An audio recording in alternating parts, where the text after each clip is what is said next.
Mga lods and sis, ito po yung aking kaganapan kahapon. Umalis po nga po kami ng aming bahay at pumunta kami sa may Grand Canal, sa may Venice. Kasama ko nga po dyan ang aking nanay at mga kapatid at ang aking tatlong anak. Kumain nga po kami dyan sa may Juan's Bistro Restaurants, guys. Naghihintay nga po kami ng aming order dyan.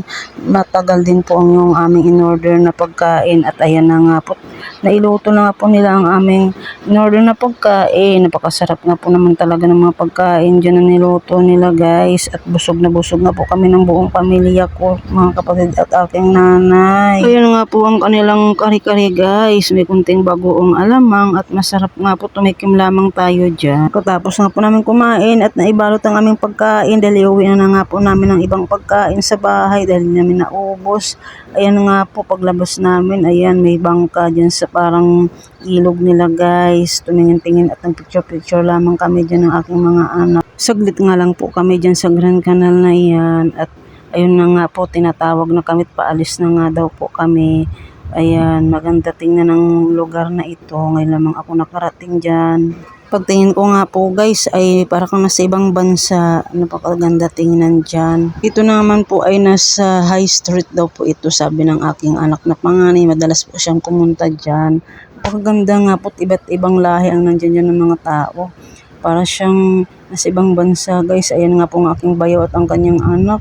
May nakikita nga po silang pusa na gala dyan at mahilig nga po tumingin ng pusang aking bayaw.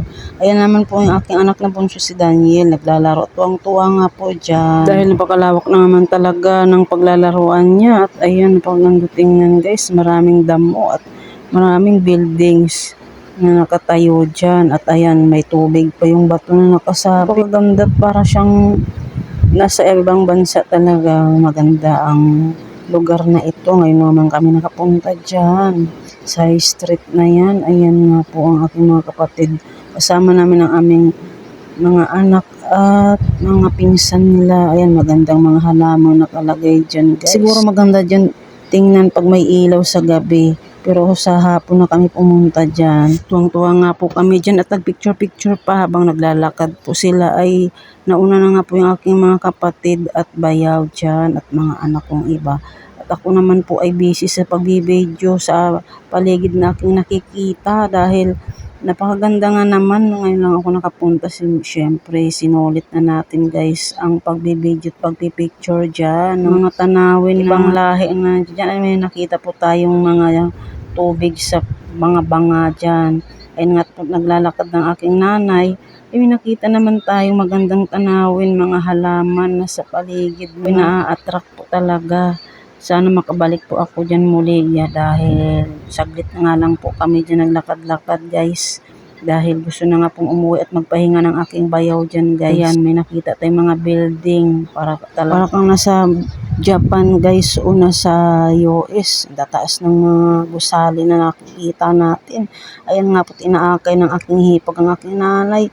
Ayun, nakita ko naman sa may dulo, ayun. Mayroon po diyang pa-fountain sila, guys. Ayan, patawid na nga po kami ng kalsada at maluwag ang kanilang kalsada. Habang tatawid ay wala namang gaanong sasakyan dyan. Ayan, may nakita pa nga po tayong mga nagbanding lamang po kami ng pamilya ko at malapit na po sila bumalik sa US, ang aking ate at aking nanay at ang kanyang pamilya. May nakita po tayong nagtataasang mga billboard nga, guys. Ang ganda tingnan, diba? May pailaw pa siya. Ayan.